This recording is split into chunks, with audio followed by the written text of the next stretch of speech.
इस वीडियो में हम सीखने वाले हैं कि किस तरीके से हम टाइप ऑफ फंक्शन पे बेस्ड क्वेश्चंस जो होते हैं उनको हम किस तरीके से सॉल्व कर सकते हैं, कि कौन कौन से डिफरेंट टाइप के क्वेश्चंस होते हैं उसके ऊपर जो बन सकते हैं।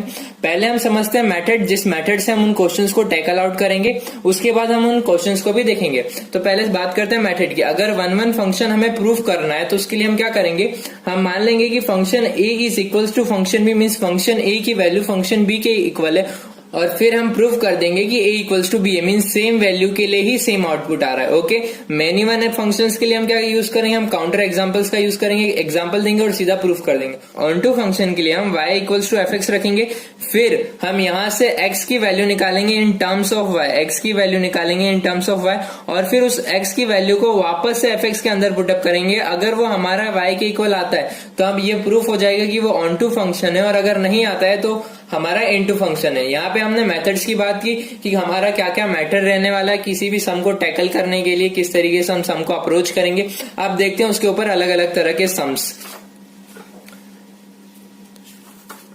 ओके, तो ये हमारा फर्स्ट सम, ये बहुत ही सिंपल टाइप का सम है, इसमें कुछ भी लॉजिक नहीं लगाना है। सिंपली पहले हमने जो मेथड लिया उस मेथड को समझेंगे और फिर उसके आगे अलग अलग डिफरेंट टाइप के सम को समझेंगे। तो हमें क्या दिया है, क्वेश्चन है if f is function from r to r ये फंक्शन है, और हमें प्रूव करना है कि f(x) जो है वो 1 है और ऑन टू फंक्शन है। ये चीज क्या सही है या नहीं हमें बताना है। तो सबसे पहले हमने लिखा कि हमारा जो f(x) है वो क्या गिवन है, हमारा f(x) है 5x + 7। ओके, ये हमारा f(x) गिवन है।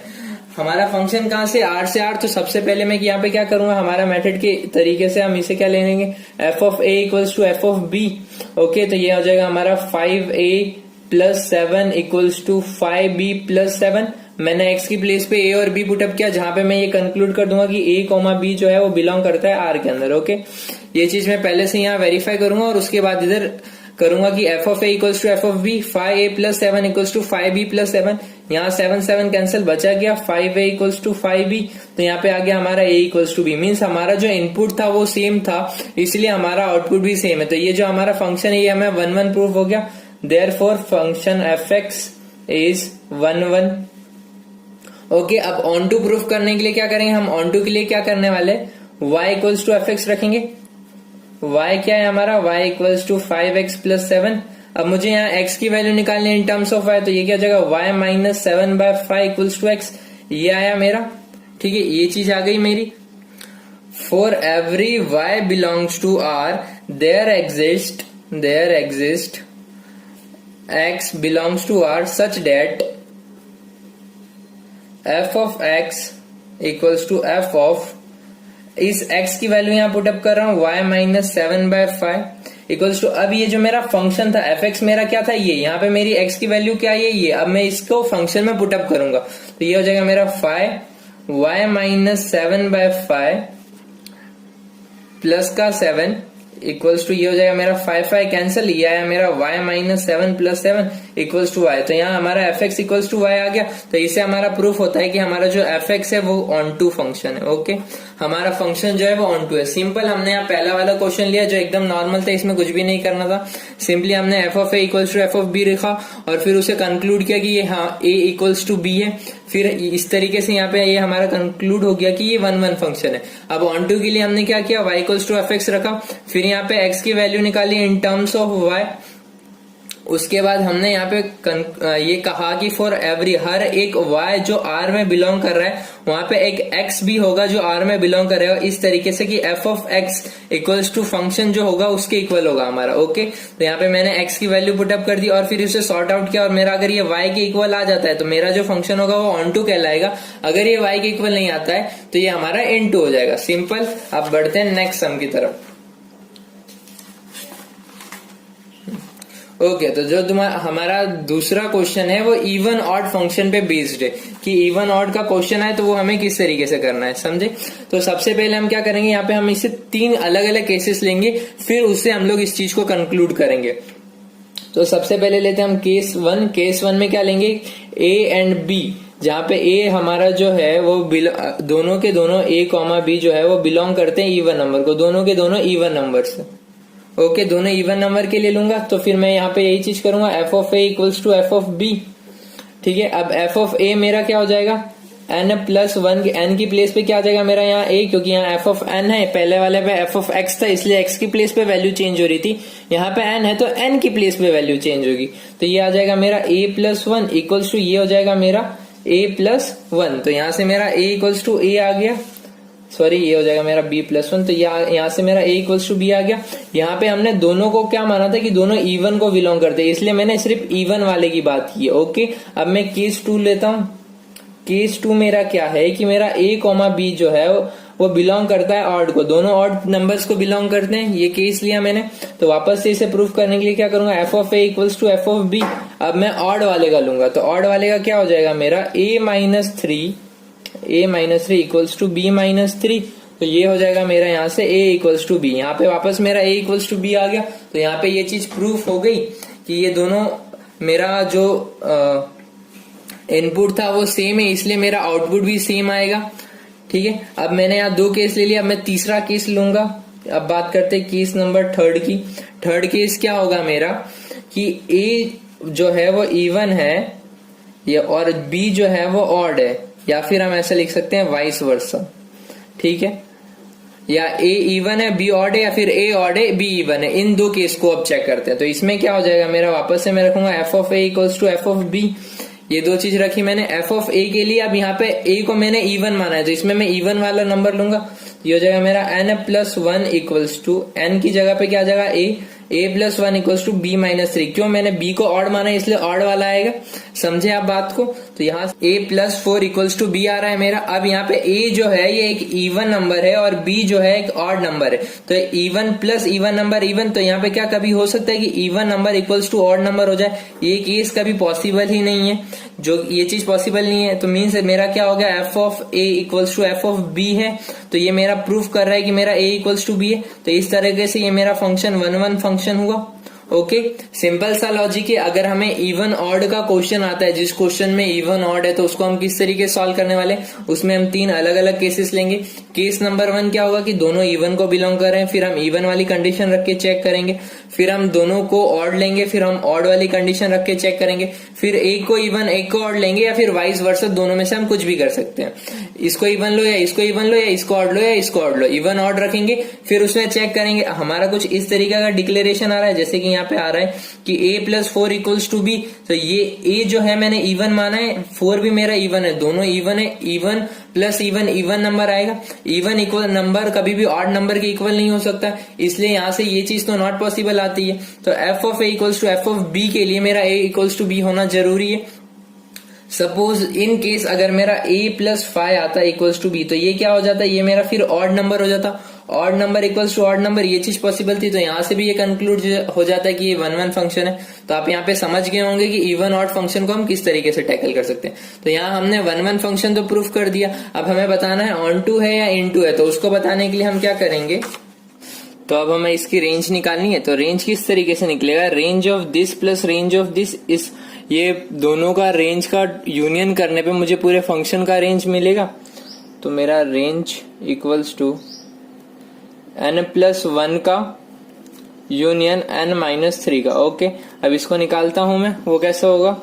अब n प्लस 1, अब यहाँ पे ध्यान देने वाली बात ये है कि ये चीज अपने दिमाग में डाल लीजिए कि ये जो होता है ये हमारा डोमेन होता है और ये हमारा कोडोमेन होता है। ठीक है, ये डोमेन और ये कोडोमेन होता है। ओके, तो एक बहुत बार बच्चे क्या गलती करते हैं कि यहाँ पे इस चीज को वो लोग रेंज समझ लेते हैं कि ये रेंज है। ये रेंज है नहीं, हमें रेंज निकालनी पड़ती है। तो हम रेंज किस तरीके से निकाल सकते हैं कि जो हमें फंक्शन दिया है उसमें हम डोमेन्स को पुटअप करेंगे और उसमें उससे फिर जो भी उसका आउटपुट आएगा उसका हम लोग रेंज निकाल लेंगे। तो सपोज ये n इवन के लिए, तो इवन क्या हो जाएगा हमारा, z यहाँ रिप्रेजेंट कर रहा है इंटीजर्स को। इंटीजर्स दोनों पॉजिटिव नेगेटिव दोनों होते हैं। तो सपोज हम पहले कुछ नेगेटिव इवन इंटीजर लेते हैं। तो पहले मैंने ले लिया माइनस का 2, तो यहाँ पे मेरा आ जाएगा, ये आ जाएगा मेरा माइनस का 1। फिर मैंने ले लिया 0, तो आ जाएगा 1। फिर अगर मैं ले लेता हूँ तो 2, ये मेरा आ जाएगा 3, और अगर मैं लेता हूँ 4 तो ये मेरा 5, समथिंग ऐसा आया। ओके, और फिर ये इस तरीके से चलता रहेगा यूनियन। अब मैं इसका लेता हूं, एन ऑड के लिए चाहिए। ओके, सपोज मैंने यहाँ पे ले लिया ऑड नंबर में स्टार्ट करता हूं, मैं 1 लेता हूं, तो ये मेरा क्या आ जाएगा, यहाँ पे ये मेरा माइनस का 2 आ जाएगा। फिर मैं 3 लूंगा तो मेरा 0 आ जाएगा। फिर सपोज मैं 5 लूंगा तो ये मेरा 2 आ जाएगा, और इस तरीके से ये चलता रहेगा। इन दोनों का यूनियन करेंगे तो हमें क्या मिल रहा है, -2, -1, 0, 1, 2, 3, इस तरीके से हमारे नंबर्स आते जाएंगे और ये पूरा का पूरा जो है वो z बन जाएगा। तो क्या यहाँ पे जो हमारा रेंज है वो कोडोमेन के इक्वल, तो हमारे यहाँ पे रेंज जो है वो कोडोमेन के इक्वल आ रहा है। हमारा रेंज कोडोमेन के इक्वल है, मीन्स ये बात प्रूफ होती है कि ये फंक्शन जो है ये ऑन टू फंक्शन है। तो आप इस यहाँ पे समझ गए होंगे कि जब हमारा फंक्शन इवन ऑड की तरह पूछा हो, हमें क्वेश्चन इवन ऑड में दिया है तो हमें किस तरीके से सॉल्व करना है। पहले हम लोग 3 केस लेंगे, 3 डिफरेंट केस लेके उसे 1-1 और मेनी वन में प्रूफ करेंगे कि वह 1-1 है या मेनी वन है, और ऑन टू इनटू के लिए हम रेंज किस तरीके से निकालेंगे, अलग अलग डोमेन्स को पुटअप करेंगे, फिर उस पे जो रेंज आएगा वो रखेंगे। अगर इवन ऑड है तो उसमें जरूर यूनियन वाला कॉन्सेप्ट यूज होगा। इन दोनों का यूनियन करेंगे और फिर जो आएगा, अगर रेंज कोडोमेन के इक्वल आता है तो ऑन टू फंक्शन, अगर इक्वल नहीं आता है तो इनटू फंक्शन है। ओके, अब देखते हैं दूसरा क्वेश्चन। ओके, तो ये हमारा थर्ड टाइप का क्वेश्चन है। थर्ड टाइप हमारा किस तरह का होने वाला है, क्वाड्रेटिक।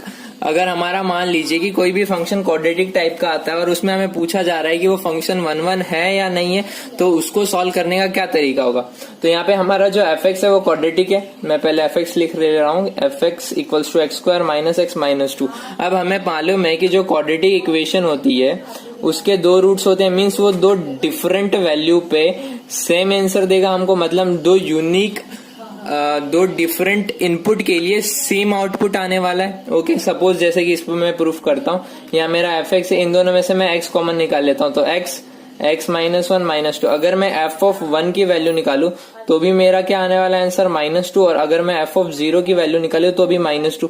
तो यहाँ पे हमने काउंटर एग्जांपल्स का यूज किया और ये चीज प्रूफ कर दी कि ये फंक्शन जो है मेनी वन फंक्शन है, मेनी वन फंक्शन। तो यहाँ पे हमें एक चीज ध्यान रखने वाली है कि यहाँ एक नोट रख लेते हैं हमारे पास कि अगर कोई भी function if any function is quadratic then it is many one function. तो मेनी वन फंक्शन ही होगा, वो कभी भी 1-1 फंक्शन नहीं हो सकता। ओके, अगर कोई भी फंक्शन क्वाड्रेटिक फंक्शन है तो वो मेनी वन ही होगा, कभी भी 1-1 नहीं हो सकता। इसका रीजन क्या है कि क्वाड्रेटिक फंक्शन की 2 अलग अलग 2 डिफरेंट इनपुट पे हमारा सेम आउटपुट आता है। ओके, इस वजह से ये हमेशा मेनी वन रहने वाला है क्वाड्रेटिक। तो अगर आपको कोई भी क्वाड्रेटिक इक्वेशन दिखती है और आपसे पूछा जाता है कि 1-1 या मेनी वन है, तो आपका डायरेक्ट आंसर होना चाहिए कि ये मेनी वन आएगा। अब इसमें देखते हैं कि हम इसमें ऑन टू और इनटू किस तरीके से निकालेंगे। तो इसमें सबसे पहले जैसे कि हमारा fx गिवन है x² - x - 2। ओके, यहाँ पे ध्यान दीजिएगा, यहाँ पे हम सबसे पहले निकालेंगे लास्ट टर्म। लास्ट टर्म निकालने का फंडा होता है मिडिल टर्म का whole square 4 into first term. ये इस तरीके से हम लोग लास्ट टर्म निकालते हैं। पहले ये समझ ले लास्ट टर्म निकालते हैं, उसके बाद मैं आपको इसमें एक्सप्लेन करूंगा कि इसकी हमें जरूरत क्यों है।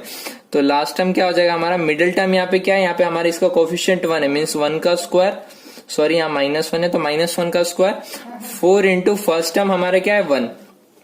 तो ये क्या आगे ये आ जाएगा हमारा 1/4। ओके, अब लास्ट टर्म की हमें जरूरत किसी भी क्वाड्रेटिक इक्वेशन में इसलिए होती है कि हम उसे एक परफेक्ट स्क्वायर में कन्वर्ट कर सके।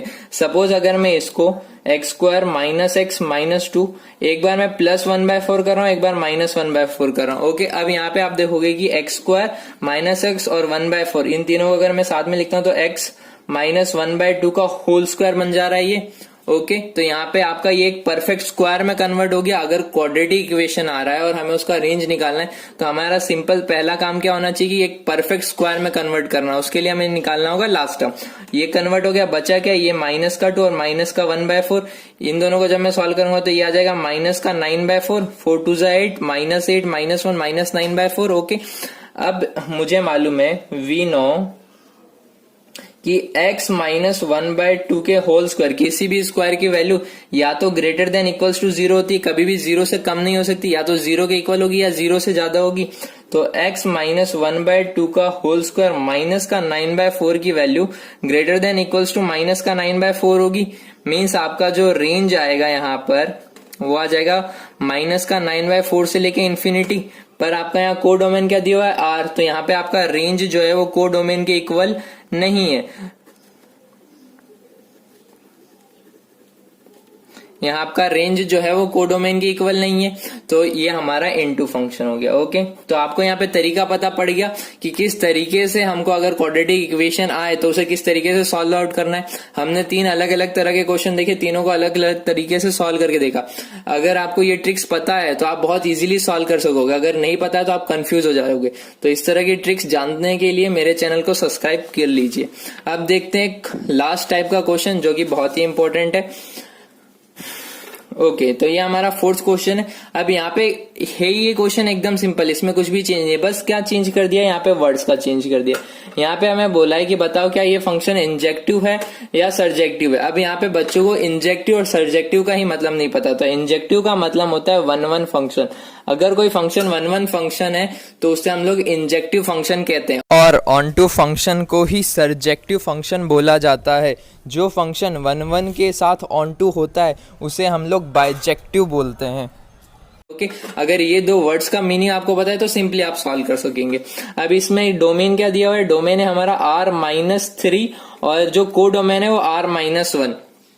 हमें fx गिवन है x-2 अपॉन x-3 और पूछा है क्या ये इंजेक्टिव और सर्जेक्टिव है कि नहीं। तो सबसे पहले 1-1 के लिए हम क्या करते थे, सिंपल सा concept f of a equals to f of b, जहां पे a, b बिलोंग करेगा कहां पे, इसके डोमेन में, मीन्स r-3 में।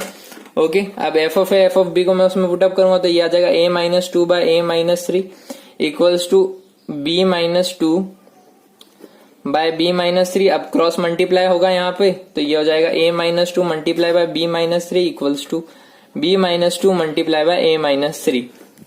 अब इसे सॉल्व करते हैं तो ये आ जाएगा हमारा ab माइनस का 3a माइनस का 2b प्लस का 6 इक्वल्स टू ab माइनस का 3b माइनस का 2a प्लस का 6। तो यहाँ से 6 गया, ab गया, तो बचा क्या, माइनस का 3a माइनस का 2b इक्वल्स टू माइनस का 3b माइनस का 2a। अब a को एक साइड और b को एक साइड, तो ये हो जाएगा माइनस का 3a प्लस का 2a इक्वल्स टू माइनस का 3b प्लस का 2b, या माइनस का a इक्वल्स टू माइनस का b, तो हमारा a इक्वल्स टू b आ गया। मतलब सेम इनपुट के लिए हमारा सेम आउटपुट आ रहा है। Therefore function fx is 1-1 function, 1-1 function, यानी कि 1-1 फंक्शन है मतलब वही इंजेक्टिव फंक्शन है। तो हम लिखेंगे i our fx is injective. Okay, अगर वो 1-1 फंक्शन है इसका मतलब वो इंजेक्टिव है। अब सर्जेक्टिव बताने के लिए मुझे क्या करना पड़ेगा, पहले इसका रेंज निकालना पड़ेगा। तो रेंज निकालने का क्या तरीका है हमारा, y इक्वल्स टू fx रखेंगे हम, ठीक है। fx की वैल्यू ये है तो ये हो जाएगा हमारा y equals to x-2 bye x-3। अब हमें क्या करना है, x की वैल्यू निकालनी है इन टर्म्स ऑफ y। तो उसको सॉर्ट आउट करने के लिए मैं ऐसा कर रहा हूँ, y इक्वल्स टू ये -2 को मैं ऐसा लिख सकता हूँ -3 + 1 अपॉन x-3। तो ये हो जाएगा y इक्वल्स टू, इसको एक बार इसके टर्म में स्प्लिट कर रहा हूँ और एक बार इसके टर्म में, मतलब x-3 के अपॉन में x-3 प्लस 1 अपॉन x-3, तो कैंसिल आउट हो जाएगा। तो यहाँ बचा 1 प्लस का 1 अपॉन x-3। ओके, हम यहां तक पहुंचे। इसको एक बार दूसरी जगह लिख लेते हैं।